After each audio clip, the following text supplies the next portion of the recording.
Hello, welcome.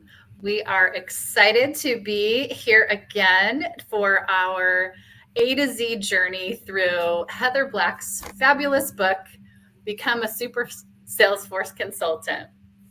And my name is Shellen Brion. I am part of the Supermoms team, and Heather Black is the CEO and founder of Supermoms and the author of the best-selling book that we will be touching on today.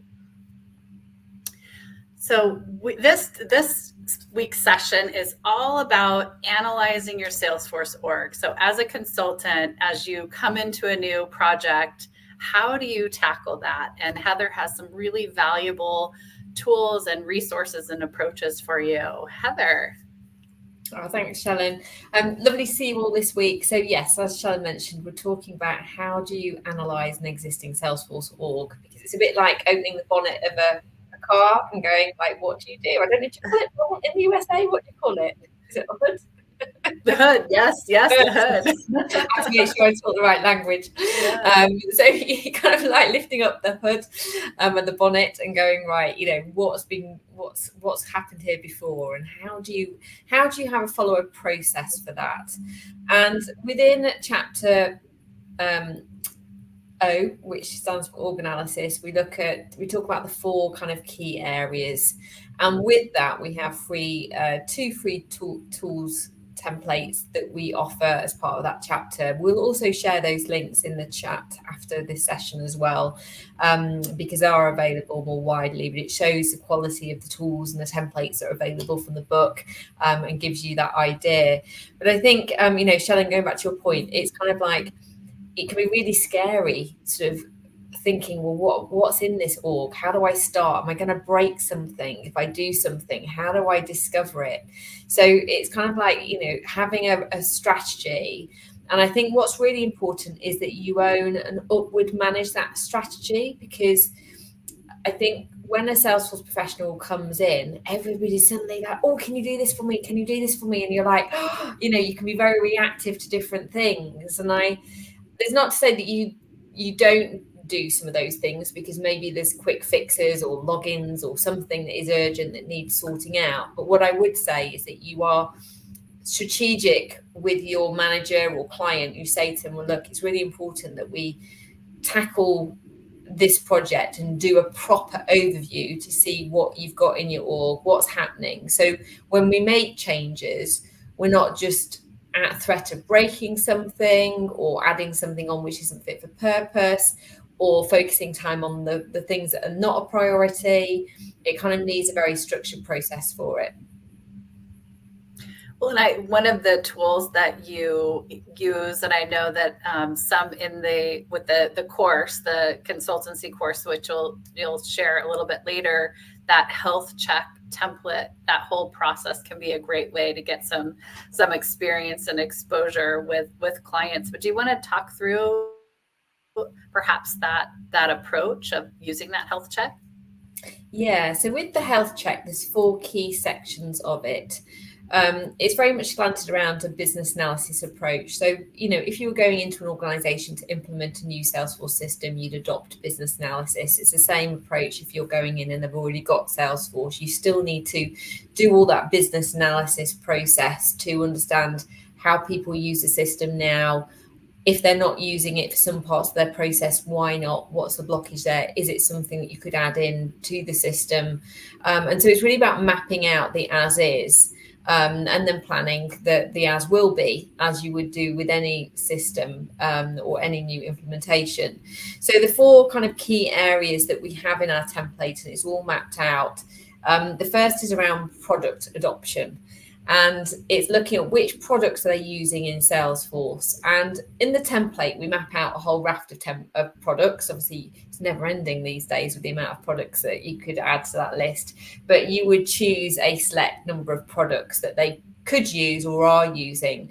And the benefit of that is it really allows the client to see the scope of what Salesforce can offer, because quite often the client or the organization will not know about other products that they could have. And so it gives you an opportunity to say, right, well, I can see that you're using Sales Cloud. but you're not using Service Cloud. Did you know that was there? Is that something that you need? And so you can start to sort of talk more widely about the ecosystem and start educating them what's possible. But with that productization, once you've kind of looked at the overarching products that they've got in Salesforce, then you would do a technical audit about what products they are, which technology products they are using that isn't Salesforce, and start to look at whether there's integrations or an opportunity to replace them, or whether there needs to be a data migration between different systems. You do that technical audit landscape. And then you do a deep dive into the Salesforce products and what they're using. So what we've got in our template is all the features broken down, for example, for Sales Cloud. And then you can go in, right, well, let's look at all the features in Sales Cloud and see actually which features they are using. And what I used to do when we were doing this template within a consultancy, we'd then be able to say, well, look, you're using about 60% of your features on Sales Cloud at the moment. Based on our business analysis, you could use some more of these features and really maximize the value of the Sales Cloud functionality. And again, they might not know what those features are. They might not know they existed. You're then educating them about what they're using, what they're not using, how they're getting the most out of that product. And you can really sort of go from there, really. If they are maximizing it, fantastic. But if they're not, then you're really adding value on a product that is already there for them. So you've got the big picture overview about Salesforce products. You've got the technical audit of all the different products that are outside Salesforce, what needs to be integrated, replaced, data migration, etc. And then you've got the feature analysis within inside the product. So that's a sort of one of the stages you would look at. The other stage is around user adoption. And I think it's always really good fun talking about what does good user adoption look like, because quite often when I've gone into an organization, they've gone, nobody uses the system. You're like, okay, well, what does good adoption look like? And nobody's got those KPIs for the dashboard. You're like, okay, well, how do we know that it's good adoption or bad adoption? How would we visualize that? So it's having a really good conversation with people about, well, what does good user adoption look like? If we were looking and building a dashboard around good user adoption KPIs, let's sort of add that in. And another tool that I'll throw in here is that there's a great system. There's two free tools that you could use for product adoption and user adoption. One is Hubble Diagnostics, helps you look at all the products and the technical debt that's in your system. So Hubble Diagnostics, you should check out. It's free to install to do initial scan of your org. If you're looking at user adoption and what users are using, you can also use improved apps. They have a usage tracker, so which looks at how people are using the system. So both of those tools are equally good that you can install. They have initial free licenses that you can use to give you that initial sort of opportunity to scan the system. So understand how people are using the system, which teams are using it well, which are not, and you can sort of bucket it. Again, all of the collateral and the questions for all of these things are in our health check questionnaire that we can share in the notes of this live call. The other two pillars are system governance and management, which talks through how are they managing the system. And that looks at strategic level. Do they have a center of excellence? Do they have a Salesforce admin team? How are their training resources structured? Are they clean? Are they accessible? Are they up to date? How do they manage the backlog? Is there a support desk? So it looks at all of those things around systems governance. Again, there's a checklist and a series of recommendations that you'd follow. And then finally, you've got data governance and management. How good is their data? What does good data integrity look like? Do we have key KPIs for that? And how is the system doing on that? So it's about really looking at the current level of data quality, looking at what the benchmark is, looking at what improvements you need to make in the system in order to prevent bad data quality and resolve any problems that currently exist. So all of these things you'd want to map out. We've got the template where you can document it all. You've got all the questions there. You've got these great tools like Hubble Diagnostics, improved apps, usage tracker. You could also use Validity's demand tools for data quality and cleansing. There's some great products there that have all supported the book as well.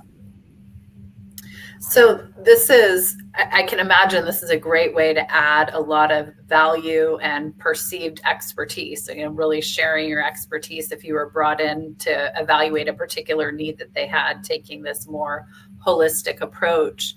If you were to just consider the group of clients that your consultancy had, how often did this front end work tend to lead to additional hours or projects going forward?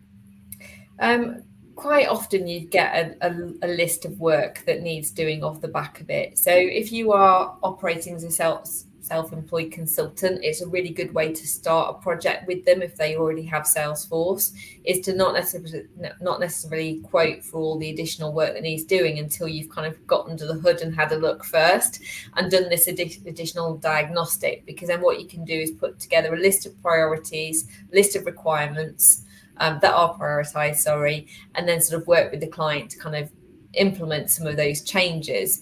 If you're going into a new job opportunity, and this is the first time and you're mapping out your roadmap of things to do, it gives you that opportunity to understand how all the teams work and function, and then work with your senior management team again to prioritize what is the first thing to do and to tackle. Because if you end up just being reactive to things and not having a proactive strategy, you might end up in this situation where you're not tackling the highest priorities first. Budget and time might be spent on the wrong things, and you can be in a position where you might break things or not necessarily fulfilling team requirements. And I think when I've done this with clients, it's also a really good opportunity for you to build relationships with the end users who are using the system and start to gauge how happy they are with the system, what they love about it, what is their pain points right now. And they really feel like listened to. They sort of you build up that rapport with them, which is really important when you're going into an organization, is to sort of, map everything out, build that rapport with the end users as part of that change management plan. Excellent. Well, and this tool is free, which is amazing. So it's a great way to get exposed to these types of tools. Perhaps you could share specifically how they can get to it. It is also part of your book, so it'd be great to just talk through why you wrote the book and who could benefit from this A to Z guide. And I know for those who are ready to kind of jump in and learn more directly from you, you do have a consultancy course getting started next week. And that's how I came to know you, and Super Mums was as part of that consultancy course, which was so excellent. So would you mind just sharing a little bit for those who are interested in really diving in and learning? Yeah, absolutely. So with the book, it does cover the A to Z of leading a Salesforce project, and it gives you that step-by-step guide. And it's been lovely to hear from people who've read it and heard the content, who are very seasoned Salesforce professionals, and gone, this is really great to have that checklist, just send the check. Am I doing everything in the order? Because there's always quite a lot to remember unless we have a strategy for doing a project. We can just really mumble through and not necessarily do everything. And so as Salesforce professionals, I like to think that we're quite structured and process driven anyway. So the A to Z really does cover all of those different topics. And org analysis is one of those things that you have to have a structure and a template around. And the reason I created this template through running a consultancy was, the accounts that we were often going into that had Salesforce were what would be called red accounts, like Salesforce were concerned about them because they were red accounts. They might no longer use their licenses anymore and stop using the product because they weren't getting the most out of it. So whenever you did these health checks and reviews, Salesforce were interested to see it. And so you want to present something in a very methodical, professional way that's going across the eyes of a Salesforce, the Salesforce team, because we would often get referrals and recommendations from the Salesforce team. So you want to look like you're doing a great job and making a great impression. So, doing things in a very professional way is very important to me. When I was running the consultancy, we would have a 65% repeat and referral rate. And I take pride on that being because we did have a structured approach. We like to document things. We like to put our best foot forward with clients. And that's everything I share in the consultancy skills course. The health check template is an example of something I created that is one of the templates that we use with clients on that. And our consultancy course is full of all those tools and templates that people can access and use on their projects right now, straight away, or to show an interview to say, this is how I'd tackle a Sales Cloud implementation, or this is how I'd produce a CRM strategy, or this is how I'd do a health check. I'm very passionate about sharing my knowledge, upskilling people, helping them get that promotion, get that job opportunity. That's what I live for every day, is just hearing about how people are successful in their job opportunities. So we do have our consultancy skills course starting next week. We have 20 amazing people on it from all over the world so far. We'd love to have you join us if you want to join and you want to upskill yourself as well. And I'll drop the link in the comments so you can check out the course, download the information pack, and book in a call with our team. Perfect. Oh, exciting. Well, another great week, and lots of getting a hold of that tool is such a smart move and great way to come to the table with just that professional polish. I know I was very impressed with the idea of being able to come in and just have all the questions and the steps. It was just so well organized. Well, we will be, any last words on this topic of analyzing your Salesforce org before we wrap for today and come back next week? I think that's probably enough from me today, but I hope that has been useful to kind of give you those 4 pillars as we talked about. For those who may be just joining at the recap, we talked about analysing product adoption, user adoption, system governance and management, and data governance and management as the 4 key pillars to analyse. We've got a health check that you can download that gives you all the questions to ask and a narrative and an example of the quality of tools and templates that we give on our consultancy skills course and as part of our book. And also, don't forget to also check out the free tools provided by Hubble Diagnostics, Improved Apps, and also the data governance support provided by Validity. I will drop all the links in the comments afterwards. But thank you for joining us today, and we shall see you hopefully next week. Excellent. Bye, everyone. Take care. Bye.